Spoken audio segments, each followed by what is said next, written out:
പ്രിയരെ, 2024 ബാങ്ക് റിസൾട്ടുകൾ വന്നു തുടങ്ങി. 2024 വിവിധ ബാങ്കുകളിൽ വിവിധ തസ്തികകളിൽ പ്രവേശനം നേടിയ ചില ICD വിദ്യാർത്ഥികളെ നിങ്ങൾക്ക് മുമ്പിൽ അവതരിപ്പിക്കുകയാണ്. ഇവരെല്ലാം കുറച്ചു കാലം അവരുടെ ശ്രദ്ധയും ഊർജവുമെല്ലാം ബാങ്ക് പരീക്ഷകളിൽ കേന്ദ്രീകരിച്ചുകൊണ്ട് പ്രവർത്തിച്ചതുകൊണ്ടാണ് അവർക്ക് വിജയം വരിച്ചത്. അവരുടെ ഒന്നും വിജയത്തിൽ യാതൊരു വിധത്തിലുള്ള ഒരു ക്ലെയിമും ICD വയ്ക്കുന്നില്ല. അവർ പഠിച്ചു, അവർക്ക് കിട്ടി. ICD ഒരു പോയിൻ്റർ, ഒരു ചൂണ്ടുപലക മാത്രമായിരുന്നു. ഞങ്ങൾ അധ്യാപകരും സ്ഥാപനവുമെല്ലാം ചൂണ്ടുപലകകൾ മാത്രമാണ്. Go this way, you shall reach your destination എന്ന് പറഞ്ഞു കൊടുക്കുക മാത്രമാണ് സ്ഥാപനങ്ങൾ ചെയ്യുന്നത്. അവർ അവരുടെ കഴിവുകൾ ഷാർപ്പൺ ചെയ്തു. ഓരോ ദിവസവും പ്രവർത്തന നൈരന്തര്യം കൊണ്ട് അവരവരുടെ വിജയത്തിലേക്ക് അടുത്തു, വിജയം കൊയ്തു. ഇത്രയും പേര് ഒന്നിച്ചു വരുമ്പോൾ അവരുമായിട്ട് കുറച്ച് കാര്യങ്ങൾ സംവദിക്കുമ്പോൾ പുതുതായി ഈ മേഖലയിലേക്ക് കടന്നു വരുന്നവർക്ക് ഒരു ഉത്തേജനമുണ്ടാകും എന്ന് കരുതുന്നു. എങ്ങനെയാണ് ഇവരവരുടെ വിജയ വഴികളിലേക്ക് എത്തിച്ചേർന്നത് എന്നത് നിങ്ങൾക്ക് മേൽ ഒന്ന് ചെറിയ തോതിൽ പരിചയപ്പെടുത്തുക എന്നതാണ് ഈ വീഡിയോയുടെ ഉദ്ദേശം. First of all, congratulations to all of you. Thank you sir. നിങ്ങളുടെ വിജയത്തിൽ ഒരു രഹസ്യമില്ല എന്നെനിക്കറിയാം. കാരണം ഞാൻ നിങ്ങളോടൊപ്പം പ്രവർത്തിച്ച ഒരാളാണ്. എൻ്റെ വിദ്യാർത്ഥികളുടെ വിജയങ്ങളിൽ ഒരു രഹസ്യവുമില്ല. പരസ്യമാക്കപ്പെട്ട പ്രവർത്തനം മാത്രമാണ് നിങ്ങളുടെ വിജയത്തിൻ്റെ കാരണം. ഓരോരുത്തരും ഏതാണ്ട് എത്ര നേരം ഒരു ദിവസം പഠിക്കുമായിരുന്നു? ഇതാണ് എൻ്റെ ആദ്യത്തെ ചോദ്യം. ഓരോരുത്തരായിട്ടൊരു മറുപടി പറയും. ഒരു ദിവസം എന്ന് പറഞ്ഞാൽ എല്ലാ ദിവസവും ഒരുപടിയൊന്നും ആയിരിക്കില്ല, എങ്കിൽ കൂടെ ഏതാണ്ട് എത്ര നേരം ഒരു ജോലിക്ക് വേണ്ടി പ്രവർത്തിച്ചിരുന്നു? സാർ, ഞാനൊരു 6 തൊട്ട് 7 മണിക്കൂർ. 6 മുതൽ 7 മണിക്കൂർ വരെ ഒരു ദിവസം? അത്രയും. കൃത്യമായിട്ട് മണിക്കൂർ ഓർമ്മയില്ല, പക്ഷേ എന്തായാലും രാവിലെ ഒരു 5 മണിക്ക് നീക്കും. അത്യാവശ്യം നേരം ജിയും കാര്യങ്ങളൊക്കെ നോക്കി അങ്ങനെ കുറച്ച് നേരം പോവും. പിന്നെ എൻ്റെ അധികം സമയം ICDയിൽ തന്നെയാണ്. രാവിലെ ഒരു 9 മണിക്ക് അവിടെ എത്തിയാൽ രാത്രി 8 മണിക്ക് തന്നെയാണ് അവിടെ നിന്ന് പോകുന്നത്. അപ്പോൾ അത്ര നേരം ഫുള്ള് പഠിക്കുന്നെന്ന് പറയുന്നില്ല, എന്നാൽ പോലും ക്ലാസ്സിൻ്റെ സമയം ബാക്കി സമയങ്ങളും അവിടെ ഇരുന്ന് നോക്കലും അങ്ങനെയൊക്കെ ആയിട്ട് പോകാറുണ്ട്. Very good. സാറേ, എൻ്റെ കേസിൽ പല സ്റ്റേജ് ആയിരുന്നു എനിക്ക്. സത്യം പറഞ്ഞാൽ ആദ്യത്തെ ടൈമിൽ എനിക്ക് മാത്സൊക്കെ വളരെ ലോ ആയിരുന്നു. ആ സമയത്ത് ഞാൻ ഒരുപാട് ടൈം ഞാൻ അതിനുവേണ്ടി സ്പെൻഡ് ചെയ്യുമായിരുന്നു. അപ്പോൾ ആ ഒരു ഇനീഷ്യൽ സ്റ്റേജിൽ ഇപ്പോൾ മാത്സ്, റീസണിങ്, മെയിനായിട്ട് ഇത് രണ്ടിലും ഏറ്റവും കൂടുതൽ വർക്ക് ചെയ്യുന്നത്. അപ്പോൾ അതിനുവേണ്ടി ഞാൻ ഒരു 8 to 10 hours ഞാൻ ഇനീഷ്യൽ ഒരു 1 year ഫുൾ കണ്ടിന്യൂസ് ആയിട്ട് ഒരു 10 hours വർക്ക് ചെയ്യായിരുന്നു. അതിനുശേഷം എനിക്ക് തന്നെ മനസ്സിലായി, ഓക്കെ, ഞാൻ ഇത്ര ഒരു ലെവലിൽ എത്തിയിട്ടുണ്ട്. അപ്പോൾ ഞാൻ മോക്കിൻ്റെ എണ്ണം കൂട്ടി. ടൈം അപ്പോൾ വെച്ചിട്ട് ഞാൻ കുറച്ച് 5 to 6 hours അതായിരുന്നു എൻ്റെ ലാസ്റ്റ് ക്ലിയർ ആവുന്ന സമയം വരെയുള്ള പഠിത്ത സമയം. ഏതൊക്കെ സെലക്ഷനാണ് കിട്ടിയെന്നുള്ള പറഞ്ഞു പോകും? സാർ, എനിക്ക് ഫെഡറൽ ബാങ്ക് ക്ലർക്ക് സെലക്റ്റായി, SBI PO സെലക്ട് ആയിട്ടുണ്ട്, IBPS ക്ലർക്ക് ഇപ്പോൾ ബാങ്ക് ഓഫ് ബറോഡയും സെലക്ട് ആയിട്ടുണ്ട് സാർ. ഞാൻ രാവിലെ ഒരു 5 മണിക്ക് എഴുന്നേറ്റ് കല്ലുവാതിക്കൽ ക്യാമ്പസിലാണ്. അപ്പോൾ ഇവിടെ നിന്ന് തന്നെയാണ് പഠിക്കുന്നത്. ക്ലാസ് അവർ അല്ലാതെ ഒരു 8 to 9 hours പത്രം വായിക്കാനും മൊത്തത്തിൽ ഞാൻ സ്പെൻഡ് ചെയ്യാൻ ശ്രമിക്കാറുണ്ട്. Very good. അപ്പോൾ രാത്രി ഒരു 11 മണി വരെ തന്നെ നോക്കാറുണ്ട്. അപ്പോൾ ക്യാമ്പസിലായതുകൊണ്ട് തന്നെ നമുക്ക് വേറെ ഡിസ്ട്രാക്ഷൻസ് ഒന്നും ഇല്ല. ഞങ്ങൾ ഇതിൽ തന്നെയാണ് ഇരിക്കുന്നത്. എനിക്ക് തോന്നുന്നു ഞങ്ങൾ ക്യാമ്പസിലുള്ള മിക്ക ആൾക്കാരും ലൈബ്രറി ഫെസിലിറ്റീസൊക്കെ യൂസ് ചെയ്യുന്നുണ്ട്, അല്ലെങ്കിൽ സ്റ്റഡി റൂമൊക്കെ ഉപയോഗിക്കുന്നുണ്ട്. അപ്പോൾ എനിക്ക് ഇവിടുത്തെ ഒരു ബെനിഫിറ്റ് ആയിട്ട് തോന്നിയത് എന്താണെന്ന് വെച്ചാൽ, നമ്മൾ എല്ലാവരെയും കാണുമ്പോൾ തന്നെ നമുക്ക് പഠിക്കാനുള്ള ഒരു ഉന്മേഷം വരുന്നുണ്ട്. അപ്പോൾ നമ്മളൊരു 8 to 9 hours സ്പെൻഡ് ചെയ്തിട്ടുണ്ട് സാർ. Very good. 1.5 years ആയിട്ടുണ്ട് അത്രയും സമയം ഞാൻ സ്പെൻഡ് ചെയ്തിട്ടുണ്ട്. എക്സലൻറ്റ്. Thank you sir. എനിക്കും കറക്റ്റ് ടൈം അവേഴ്സ് അറിയില്ല, എന്നാലും രാവിലെ 5:30 എഴുന്നേക്കാറുണ്ട്. രാത്രി 11 ആയിട്ടേ ഉറങ്ങാറുള്ളൂ, അതിന് ശേഷമേ ഉറങ്ങാറുള്ളൂ. അപ്പോൾ അതിൻ്റെ ഇടയ്ക്ക് നമ്മൾ കുളിക്കുക, ഭക്ഷണം കഴിക്കുക, അങ്ങനത്തെ കാര്യങ്ങൾ ഒഴികെ ബാക്കി കൂടുതൽ സമയം പഠിത്തത്തിന് തന്നെയാണ് യൂസ് ചെയ്തിട്ടുള്ളത്. ഞാനും ഒരു 6:30 ഒക്കെ ആകുമ്പം എഴുന്നേക്കും. എന്നിട്ട് ഞാൻ ഡയറക്റ്റ് ക്വാണ്ടായിരിക്കും. ഇഷ്ടവും എനിക്കതായിരുന്നു. അപ്പം സ്പീഡ് മാത്സും അതൊക്കെ ആയിരിക്കും കവർ ചെയ്യുക. ആദ്യം ICDയിൽ വന്ന സമയത്ത് ലൈബ്രറി ക്ലാസ് കഴിഞ്ഞിട്ട് നേരെ ലൈബ്രറിയിലേക്കായിരുന്നു. അത് കഴിഞ്ഞ് അവിടെ ഇരുന്ന് വർക്ക് ചെയ്യുക, അങ്ങനെയായിരുന്നു. ഒരു 7 hours ഒക്കെ ഒരു ഡേ, ഒരു നല്ലൊരു ഡേ ഒരു 7 hours ഒക്കെ. ഞാനാണെങ്കിൽ ഫെഡറൽ ബാങ്ക് ക്ലർക്ക് സെലക്ട് ആയിട്ടുണ്ട്, പിന്നെ SBI POയും. ഓക്കെ. ഏതെങ്കിലും ഒരു സമയത്തൊക്കെ ഒരു നിരാശയോ കാര്യങ്ങളോ ഒക്കെ തോന്നിയിരുന്നോ പഠിക്കുന്ന സമയത്ത്? കിട്ടുന്നില്ല അങ്ങനെയൊക്കെ വല്ലോ? എനിക്ക് ആദ്യം ICD വന്നതിന് ശേഷം ആദ്യം ഞാൻ എഴുതിയത് SBI ക്ലർക്കായിരുന്നു 2022. അതിൽ എനിക്ക് പ്രിലിംസ് ക്ലിയർ ആയില്ല, പക്ഷേ അതിനടുത്ത് വന്നു. അപ്പോൾ ഒരു കോൺഫിഡൻസ് കിട്ടി, നമുക്ക് പറ്റുമെന്ന് തോന്നി. അപ്പം പക്ഷേ എനിക്ക് ഈ റിസൾട്ടൊക്കെ ഡിലേ വരുന്നത് അത് എനിക്ക് കുറച്ച് ഡിസപ്പോയിൻമെൻറ്റ് ഉണ്ടാക്കിയിട്ടുണ്ട്. അപ്പോൾ നമുക്കൊരു എന്ത് വേണം എന്നൊരു ഡിസിഷൻ എടുക്കാൻ പറ്റാത്തൊരു ഇത് വരുന്നത് അത് അങ്ങനെ. ഓക്കെ. സാർ ഞാനങ്ങനെ സമയമൊന്നും കറക്റ്റ് നമ്മൾ നോക്കി വെച്ചിട്ടില്ല. പിന്നെ രാവിലെ ICDയിൽ വന്ന് കുറേ വർക്ക് ചെയ്യും, പിന്നെ ക്ലാസ്സിന് കയറും, പിന്നെ ക്ലാസ് കഴിഞ്ഞിട്ട് അവിടുത്തെ മെറ്റീരിയൽസൊക്കെ ലൈബ്രറിയിൽ നിന്ന് എടുത്ത് ചെയ്യും. അങ്ങനെ തന്നെയായിരുന്നു പോയിക്കൊണ്ടിരുന്നത്. നമ്മുടെ സമയമൊന്നും അങ്ങനെ നോക്കി വെച്ചിട്ടില്ല. ഏതാണ്ട് നല്ല സമയം ചിലവഴിച്ചിട്ടുണ്ട്. അവിടെ തന്നെ ആയിരുന്നു. വന്ന സമയങ്ങളിലൊക്കെ നമ്മൾ ലൈബ്രറിയിൽ തന്നെ ആയിരുന്നു ഇരുന്നത്. ക്ലാസ് കഴിഞ്ഞ് നേരെ അവിടെ ഇരിക്കും, പിന്നെ വൈകിട്ട് വരെയൊക്കെ ഇരുന്നിട്ടാണ് പോയിട്ടിരുന്നത്. നമുക്ക് വീട്ടിൽ പോകണം എന്നുള്ളത് കൊണ്ട് നമ്മൾ ആ ഒരു സമയം 5-5:30 ആകുമ്പോഴത്തേക്ക് നമ്മളങ്ങ് ഇറങ്ങും. ആ ഒരു രീതിയിൽ തന്നെയായിരുന്നു പോയിക്കൊണ്ടിരുന്നത്. സാർ, ഞാൻ ഏർലി മോർണിംഗ് അങ്ങനെ നോക്കുമായിരുന്നില്ല. ഡേ ടൈമിൽ രാവിലെ ICDയിൽ എത്തിക്കഴിഞ്ഞാൽ പിന്നെ ICDയുടെ ക്ലാസ്സിന് ശേഷം ലൈബ്രറിയിൽ കയറുകയും ആഫ്റ്റർനൂൺ ലാബ് യൂസ് ചെയ്യുകയും മോക്ക് ടെസ്റ്റ് ചെയ്ത് പിന്നെ മോക്ക് അനാലിസിസ് ചെയ്തിട്ട് നേരെ വീട്ടിൽ പോവുകയായിരുന്നു ചെയ്തിരുന്നത്. പിന്നെ നൈറ്റും ICDയിലെ എക്സാം എഴുതി അത് അനലൈസ് ചെയ്ത് ന്യൂസ് പേപ്പർ വായിച്ച് അങ്ങനെയൊക്കെ ആയിരുന്നു പോയിക്കൊണ്ടിരുന്നത്. ഒരു ഡേ ഫുൾ ഇതിന് വേണ്ടിയിട്ട് തന്നെയായിരുന്നു സ്പെൻഡ് ചെയ്തുകൊണ്ടിരുന്നത്. കഴിഞ്ഞ 29 കൊല്ലമായി പഠിപ്പിക്കുന്ന ഒരു അധ്യാപകൻ, ഈ മേഖലയിലുള്ള ഒരു അധ്യാപകൻ എന്നുള്ള നിലയ്ക്ക് ഞാൻ എപ്പോഴും എല്ലാവരുടെ അടുത്തും പറയുന്നൊരു കാര്യം, എൻ്റെ വിദ്യാർത്ഥികളുടെ ആരുടെയും തന്നെ വിജയങ്ങളിൽ എനിക്ക് യാതൊരു വിജയരഹസ്യവും തോന്നിയിട്ടില്ല. രഹസ്യമായ അജണ്ടകൾ വഴി പഠിച്ച് വിജയം നേടിയവരെ എനിക്ക് അറിയുമില്ല. എന്നാൽ കൃത്യതയോടെ അവരുടെ പ്രവർത്തനം ചെലുത്തുന്നവർ വിജയിക്കുന്നതേ ഞാൻ കണ്ടിട്ടുള്ളൂ. ഇവിടെ വരുന്ന ഓരോരുത്തർക്കും ഞാൻ പറയുന്നതും അതാണ്. കുതിരകളെ മത്സരങ്ങൾക്ക് പായിക്കുന്നത് അവരുടെ കണ്ണുകൾ 2 വശത്തു നിന്നും ക്ലിപ്പ് ചെയ്തുകൊണ്ടാണ്. അവരെപ്പോഴും ലക്ഷ്യം മാത്രമേ കാണാവുള്ളൂ. അങ്ങനെ പായുന്നവർക്കാണ് ലക്ഷ്യത്തെത്താൻ പറ്റുന്നത്. നമ്മൾക്കൊരു ഡെസ്റ്റിനേഷനിൽ എത്തണമെങ്കിൽ 2 കാര്യങ്ങൾ: 1 ദിശ കറക്റ്റ് ആകണം, 2 വേഗത ഉണ്ടാവണം.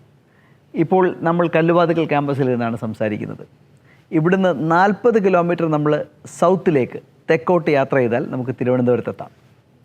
എന്നാൽ 4000 കിലോമീറ്റർ വടക്കോട്ട് സഞ്ചരിച്ചാലും തിരുവനന്തപുരത്തെത്താൻ പറ്റില്ല. അപ്പോൾ നമുക്ക് എത്തേണ്ടത് തിരുവനന്തപുരത്താണോ എന്ന് നമ്മളൊന്ന് ആലോചിക്കണം. നമ്മുടെ ഡെസ്റ്റിനേഷൻ ബാങ്ക് ടെസ്റ്റ് ആണോ നമുക്ക് വേണ്ടത്, അല്ലെങ്കിൽ government of India staff selection കമ്മീഷനാണോ, റെയിൽവേ ആണോ, മത്സര പരീക്ഷകൾ തന്നെയാണോ നമ്മളുടെ മേഖല, അതോ ഹയർ സ്റ്റഡീസ് ആണോ? ഇതൊക്കെ ചിന്തിക്കണം. ചിന്തിച്ച് ഉറച്ചു കഴിഞ്ഞാൽ once decision is taken it has to be decisive. അങ്ങനെ ഉറച്ചു വന്ന് ആത്മവിശ്വാസത്തോടെ സ്ഥാപനത്തിൻ്റെ പ്രവർത്തന രീതിയിലുള്ള വിശ്വാസത്തോടെ പഠിക്കുന്നവരെല്ലാവരും തന്നെ നേടുന്നതാണ് ഞാൻ കണ്ടിട്ടുള്ളത്.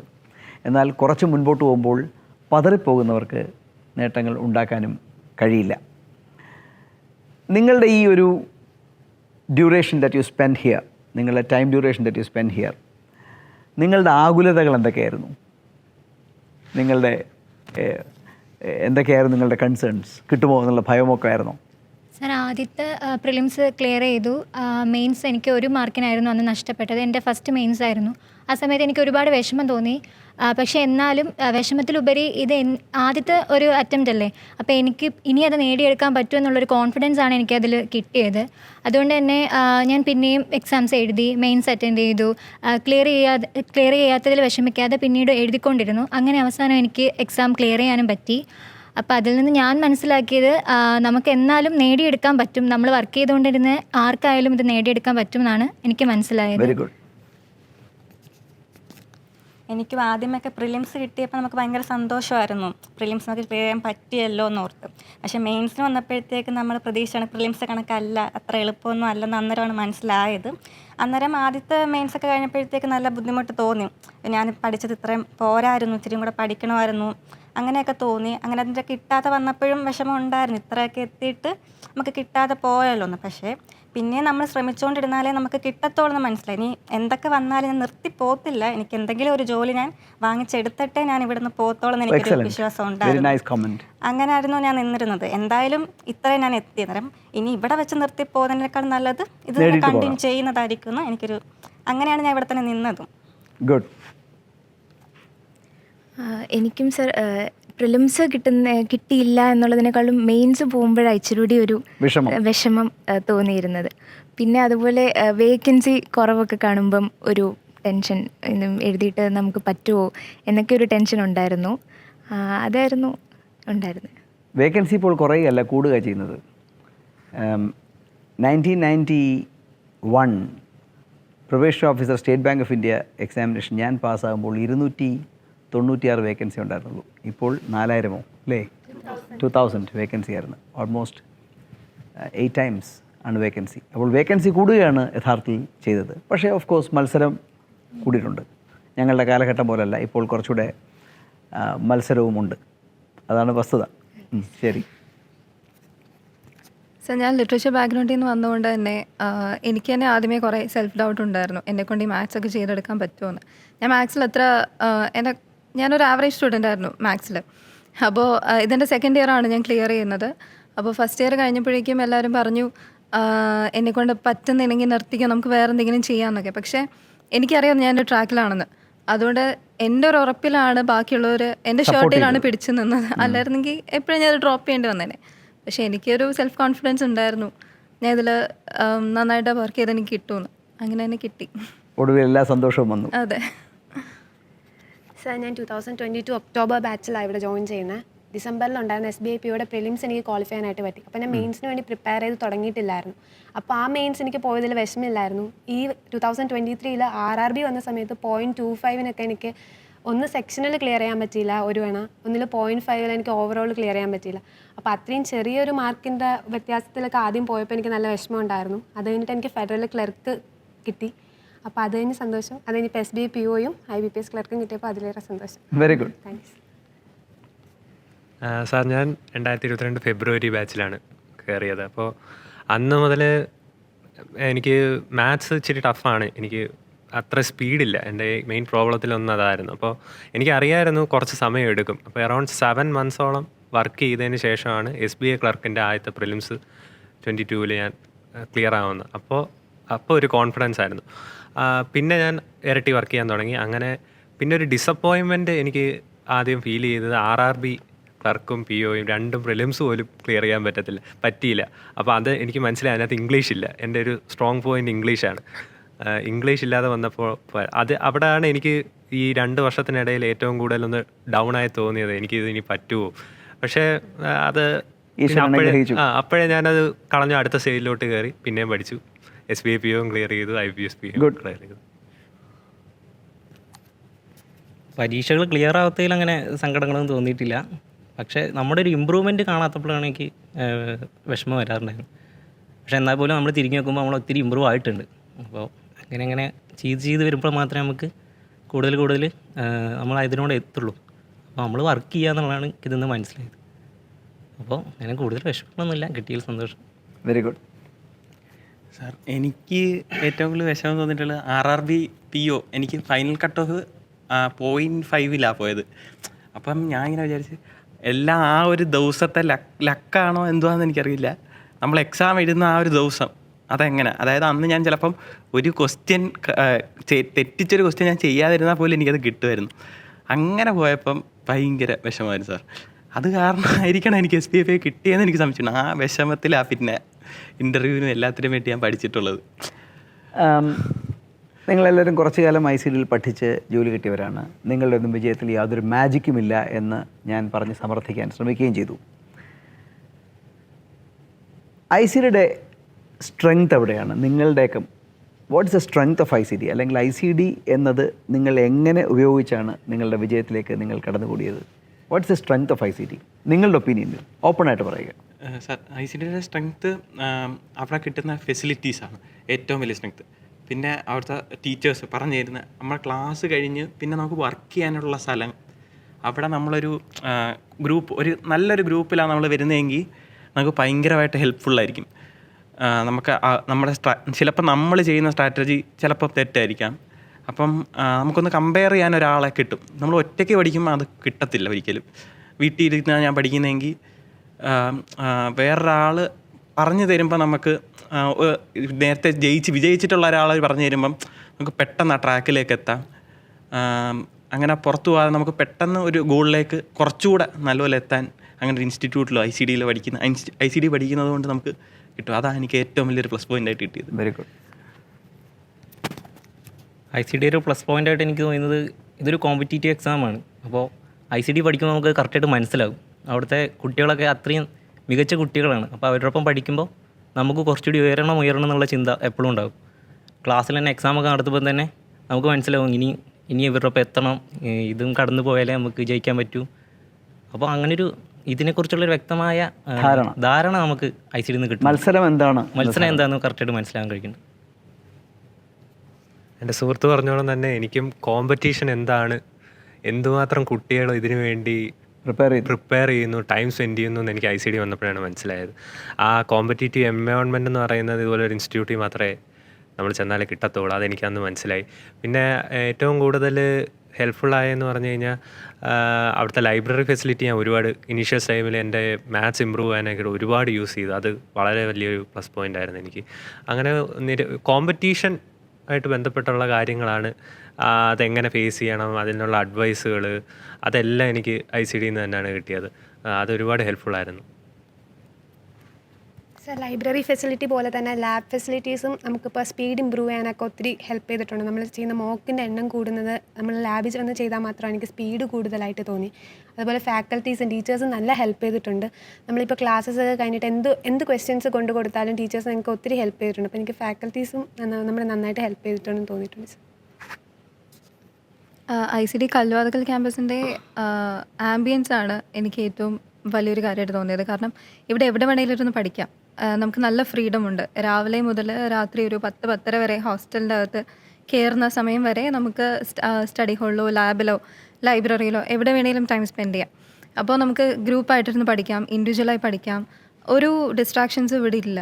പിന്നെ വേറൊരു കാര്യം ഇവിടുത്തെ ടീച്ചേഴ്സ് തന്നെയാണ്. ഓഫ് കോഴ്സ് ഓരോ ടീച്ചേഴ്സും അവർ തരുന്ന സ്ട്രാറ്റജീസ് പറഞ്ഞു തരുന്ന ട്രിക്സ് ഒക്കെ ഭയങ്കര നല്ലതാണ്. പിന്നെ സാറിൻ്റെ ഇൻ്റർവ്യൂ ക്ലാസ്സസ് തേവളിയിലൊക്കെ പോയിട്ട്, അപ്പോൾ ഓരോ ഇൻ്റർവ്യൂവിനും പിള്ളേർ സെലക്ട് ആകുമ്പോൾ കൊണ്ടുപോയി ഇങ്ങനെ ക്ലാസ് തരുന്നത് ശരിക്കും ഭയങ്കരമായിട്ട് ഞങ്ങളുടെ കോൺഫിഡൻസിനെ ബൂസ്റ്റ് ചെയ്തിട്ടുണ്ട്. അത് ഓരോ ഇൻ്റർവ്യൂ കഴിയുമ്പോഴും നമുക്കത് മനസ്സിലാവും. എനിക്ക് സാർ ഏറ്റവും ഉപകാരപ്പെട്ടത് ടീച്ചേഴ്സ് തന്നെയാണ്. ഏറ്റവും നന്നായിട്ട് ബേസിക് കൺസെപ്റ്റ് എല്ലാം നന്നായിട്ട് പഠിപ്പിച്ചു തരും. എസ്പെഷ്യലി എനിക്ക് ക്വാണ്ടിൻ്റെ ക്ലാസ്സസ് ഒരുപാട് ഇഷ്ടമാണ്. നമ്മുടെ ഷമീം സാർ ആണെങ്കിലും അനുശ്രീ മിസ് ആണെങ്കിലും രമേശ് സാർ ആണെങ്കിലും നല്ല മെറ്റീരിയൽ കൊണ്ടുവന്ന് നമ്മളെ അത്ര നന്നായിട്ട് നമ്മളെ ഒരു ഇൻഡിവിജ്വൽ കെയർ തരുന്ന പോലെ തന്നെ നമ്മളെ വർക്ക് ചെയ്യിപ്പിക്കും. പിന്നെ അതുപോലെ ലൈബ്രറി മെറ്റീരിയൽസും എന്നെ ഒരുപാട് ഹെൽപ്പ് ചെയ്തിട്ടുണ്ട്. തുടക്ക സമയത്ത് നമ്മൾ ആ ഒരു ട്രാക്കിലെത്താൻ ശരിക്കും ഹെൽപ്ഫുള്ളായത് ആ മെറ്റീരിയൽസൊക്കെ തന്നെയായിരുന്നു സർ. എനിക്ക് നമ്മളുടെ അവിടെ വീക്ക്ലി നമുക്ക് 3 ദിവസം മോക്ക് ടെസ്റ്റ് ഇടുമല്ലോ. അതായിരുന്നു എനിക്ക് എൻ്റെ ക്ലാസ്സിലെ പിള്ളേരുമായിട്ട് എനിക്കൊന്ന് കമ്പയർ ചെയ്യാൻ പറ്റും. ഇവരുടെ കൂടെ ഞാൻ കോമ്പീറ്റ് ചെയ്തിട്ട് എനിക്ക് ഇത്ര എത്താൻ പറ്റുള്ളൂ. അന്നേരം വെളിയിൽ ഇതിലും ഒരുപാട് പിള്ളേരുണ്ട്. അന്നേരം അവരിൽ ഞാൻ എവിടെ എത്തുന്നു എന്ന് എനിക്ക് മനസ്സിലാക്കാൻ പറ്റി. എൻ്റെ സ്ഥാനം എത്രയാണെന്ന് മനസ്സിലാക്കാൻ പറ്റി. അതുപോലെ നമുക്ക് രാത്രിയിലുള്ള മോക്കിലും അത് നമുക്ക് ഓവറോൾ മൊത്തത്തിലുള്ള പിള്ളേരുമായിട്ടല്ലേ. അന്നേരം അതുമൊക്കെ എനിക്ക് കുറച്ചും കൂടെ ഞാൻ എവിടെ നിൽക്കുന്നു എന്ന് എനിക്ക് സ്വയം ഒരു ബോധ്യം വന്നു. പിന്നെ ആണെങ്കിൽ നമ്മുടെ സാർമാരും അതുപോലെ തന്നെ അവിടുത്തെ ലൈബ്രറി സെക്ഷനുമാണ് എൻ്റെ സ്പീഡ് കൂട്ടാനായിട്ട് ഒരുപാട് സഹായിച്ചിട്ടുണ്ട്. സ്പീഡും ആക്യുറസിയും അവിടുത്തെ ലൈബ്രറിയിലെ മെറ്റീരിയൽസ് കൊണ്ടാണ് എനിക്കത് ഇമ്പ്രൂവ് ചെയ്യാൻ പറ്റിയത്. അന്നേരം ഇത് രണ്ടുമാണ് എനിക്ക് തോന്നിയിട്ടുള്ളത്. ICDയിലെ ഒരു സ്ട്രെങ്തായിട്ട് എനിക്ക് തോന്നിയിട്ടുള്ളത് ICDയിലെ ടീച്ചേഴ്സ് തന്നെയാണ്. വളരെ ഡെഡിക്കേറ്റഡ് ആയിട്ടുള്ള എക്സ്പീരിയൻസ്ഡ് ആയിട്ടുള്ള ടീച്ചേഴ്സാണ് ICDയിൽ നമുക്കുള്ളത്. RK സാറിനെ പോലത്തെ ഒരുപാട് വർഷത്തെ എക്സ്പീരിയൻസ് ഉള്ള സാറുമാർ നല്ല രീതിയിൽ നമുക്ക് ക്ലാസ് എടുത്ത് തന്നിട്ടുണ്ട്. അതുപോലെ തന്നെ ബേസ് ഓരോ ടോപ്പിക്കും ക്ലിയർ ചെയ്തായിരുന്നു ഞങ്ങൾ പൊയ്ക്കൊണ്ടിരുന്നത്. അതുകൊണ്ട് തന്നെ പിന്നീട് നമുക്ക് ബേസിൽ ഒരു ഡൗട്ടും മെയിൻസ് ലെവൽ എത്തുമ്പോഴൊന്നും തോന്നിയിട്ടില്ല. പിന്നെ തോന്നിയിട്ടുള്ളതെന്ന് വെച്ചാൽ ICDയിൽ നിന്ന് ജോലി വാങ്ങിപ്പോയിട്ടുള്ള കുറേ സീനിയേഴ്സ് ഉണ്ട് ഞങ്ങൾക്ക്. അപ്പോൾ അവരുമായിട്ട് കോൺടാക്റ്റ് ചെയ്ത് ഓരോ എക്സാമിനെ പറ്റി അറിയാനും അവരുടെ ഒരു എക്സ്പീരിയൻസും ഞങ്ങൾ ഒരുപാട് ഹെൽപ്പ് ചെയ്തിട്ടുണ്ട്. പിന്നെ അതുപോലെ തന്നെ ICDയിലെ ലാബ് വളരെ മികച്ച ഒരു ഇൻഫ്രാസ്ട്രക്ചർ തന്നെയാണ് ICDയിലെ. അത് റിയൽ ഒരു എക്സാം എക്സ്പീരിയൻസ് ICDയിൽ നിന്ന് തന്നെ നമുക്ക് കിട്ടിയിട്ടുണ്ട്. ഇതൊക്കെയാണ് എനിക്ക് ICDയിലെ പ്ലസ് പോയിന്റ് ആയിട്ട്. ഇപ്പോൾ നിങ്ങളുടെയൊക്കെ ആൻസറുകൾ കേൾക്കുമ്പോൾ ഐ കാസ്റ്റ് ബാക്ക് വർഷങ്ങൾക്ക് മുമ്പേ എൻ്റെ ജീവിതത്തിൽ സംഭവിച്ച കാര്യങ്ങളൊക്കെ തന്നെയാണ് ഞാൻ ഓർക്കുന്നത്. ഈ മത്സര പരീക്ഷയുടെ രംഗത്തേക്ക് ഞാൻ ആദ്യമായിട്ട് വരുന്നത് എൻ്റെ 2 കൊല്ലം സീനിയറായിട്ട് പഠിച്ചിരുന്ന ഞങ്ങളുടെ പ്രദേശത്തെ ഏറ്റവും സമർത്ഥനായ ഒരു വിദ്യാർത്ഥിയായിരുന്ന ശങ്കരനാരായണൻ എന്നൊരാളുടെ കാര്യമാണ്. അദ്ദേഹം ഇപ്പോൾ യൂക്കോ ബാങ്കിലെ ചീഫ് ജനറൽ മാനേജറാണ്. One of the most brilliant students of our time from our locality. അപ്പോൾ അദ്ദേഹം സ്തുത്യർഹമായ രീതിയിൽ നല്ല സൂപ്പർ മാർക്കുകളൊക്കെ നമ്മുടെ BSc മാത്തമാറ്റിക്സിന് വാങ്ങിച്ചിട്ട് അദ്ദേഹം, ഞാൻ കരുതിയിരുന്ന അദ്ദേഹം PGക്ക് പോവുകയാണ്. കാരണം ടോപ്പ് മാർക്ക് വാങ്ങിക്കുന്ന ഒരാൾക്ക്, യൂണിവേഴ്സിറ്റിയിൽ തന്നെ ടോപ്പ് മാർക്കുകൾ വാങ്ങിക്കുന്ന ഒരാൾക്ക് അഡ്മിഷനൊന്നും ഒരു ബുദ്ധിമുട്ടുമില്ലല്ലോ. അപ്പോൾ PGക്ക് പോവുകയാണെന്നാണ് ഞാൻ കരുതിയത്. അദ്ദേഹം പാസ് ഔട്ടായി 1.5 കൊല്ലം കഴിഞ്ഞപ്പോഴാണ് ഞാൻ ഡിഗ്രി പാസ്സാവുന്നത്. അപ്പോൾ എനിക്കൊരു ജോലി വളരെ അത്യാവശ്യമായി വേണമെന്ന് ഞാൻ കരുതിയിരുന്നു. എൻ്റെ ഭാഗ്യത്തിനാണെന്ന് തോന്നുന്നു ശങ്കറിന് ജോലി കിട്ടിയ ആ സമയത്ത്. ശങ്കറിന് ആദ്യം ഇന്ത്യൻ റെയിൽവേയിലും പിന്നീട് യൂക്കോ ബാങ്കിൽ പ്രൊബേഷൻ ഓഫീസറായിട്ടും പിന്നെ എൻ്റെ ഓർമ്മ ശരിയാണെങ്കിൽ യൂണിറ്റ് ട്രസ്റ്റ് ഓഫ് ഇന്ത്യയിലും ഓഫീസറായിട്ടും ഒക്കെ കിട്ടി. പല ജോലികൾ കിട്ടി. അപ്പോൾ ഞാൻ ശങ്കറിൻ്റെ വീട്ടിൽ ഓടിച്ചെന്ന് ചോദിച്ചു, ശങ്കർ എനിക്കൊരു ജോലി വേണം. അന്ന് ശങ്കർ എനിക്ക് പറഞ്ഞു തന്ന, എന്നോട് പറഞ്ഞ 2-3 വാചകങ്ങൾ ഇപ്പോഴും എൻ്റെ മനസ്സിൽ വെൽ സ്ട്രക്കാണ്. ശങ്കർ അടുത്ത് പറഞ്ഞു, ജയകൃഷ്ണൻ, നിങ്ങൾക്കും കിട്ടാം, പക്ഷേ നിങ്ങൾ ഡിഗ്രി പരീക്ഷയ്ക്കൊന്നും പഠിച്ചതുപോലെ പഠിച്ചാൽ പറ്റില്ല. അക്കാദമികമായ പരീക്ഷകൾക്ക് പഠിക്കുന്നതിലോ പഠിച്ചാൽ മത്സര പരീക്ഷ വിജയിക്കാൻ പറ്റില്ല. You got to be fully focused എന്ന് പറഞ്ഞു. എന്തായാലും എന്നെ ഈ മത്സര പരീക്ഷയുടെ വഴിയിലേക്ക് നയിച്ചത് ശങ്കറാണ്. ശങ്കറിൻ്റെ ഇൻസ്റ്റൻസിലാണ് ഞങ്ങളുടെ ഗുരുനാഥൻ്റെ സ്ഥാപനത്തിൽ, ഇതുപോലെ ICD പോലെ കൊല്ലത്തെ ആദ്യകാലത്തെ ഏറ്റവും പ്രഗത്ഭമായ സ്ഥാപനത്തിലാണ് ഞാനും പഠിച്ചത്. അവിടെ ചെന്നപ്പോൾ ഞാനും മനസ്സിലാക്കിയത് കോമ്പറ്റീഷൻ എന്താണ് എന്ന് നേരിട്ട് മനസ്സിലാക്കാൻ കഴിയുന്നു എന്നതാണ് ഇത്തരം സ്ഥാപനങ്ങളുടെ ഏറ്റവും പ്രധാനപ്പെട്ട ഗുണം. നമുക്ക് കോമ്പറ്റീഷൻ എന്തെന്ന് മനസ്സിലാക്കാം. നമ്മൾ വീട്ടിൽ ഇരുന്നൊക്കെ പഠിച്ചു കഴിഞ്ഞാൽ എന്താണ് ഈ കോമ്പറ്റീഷൻ, നമ്മളോട് കമ്പീറ്റ് ചെയ്യുന്നവരുടെ എബിലിറ്റീസ് എന്താണെന്ന് നമുക്ക് ഒരിക്കലും മനസ്സിലാക്കാൻ കഴിയില്ല. പിന്നെ ഇത്തരം സ്ഥാപനങ്ങൾ ജോയിൻ ചെയ്തു എന്ന കാരണം കൊണ്ട് മാത്രം ആർക്കും വിജയം വരില്ല. ടെനാസിറ്റി എന്ന് പറയും ഒരു കാര്യത്തിൽ, the ability to stick to something. എനിക്കിന്നതാണ് വേണ്ടത് എന്ന് മനസ്സിലാക്കി നേടുന്നത് വരെ ആത്മാർത്ഥതയോടെ കമ്മിറ്റഡായിട്ട് വിശ്വാസമർപ്പിച്ച് പഠിക്കുന്നവർക്കാണ് വിജയമുണ്ടാകുന്നത്. നിങ്ങളെ ഇത്രയും പേരെ ഇന്ന് ഒന്നിച്ച് കാണാൻ കഴിഞ്ഞതിൽ വളരെ സന്തോഷം. ഓഫ് കോഴ്സ് ഈ വർഷത്തെ റിസൾട്ടിൻ്റെ ഒരു ചെറിയ ഭാഗം മാത്രമാണ് നിങ്ങൾ ഇത്രയും പേര് വന്നത്. കണ്ടതിൽ വളരെ സന്തോഷം. എല്ലാവർക്കും 1ാം നമ്പർ ഭാവുകങ്ങൾ നേരുന്നു. നല്ലത് വരട്ടെ. So see you all in your respective banks. May God bless. Thank U.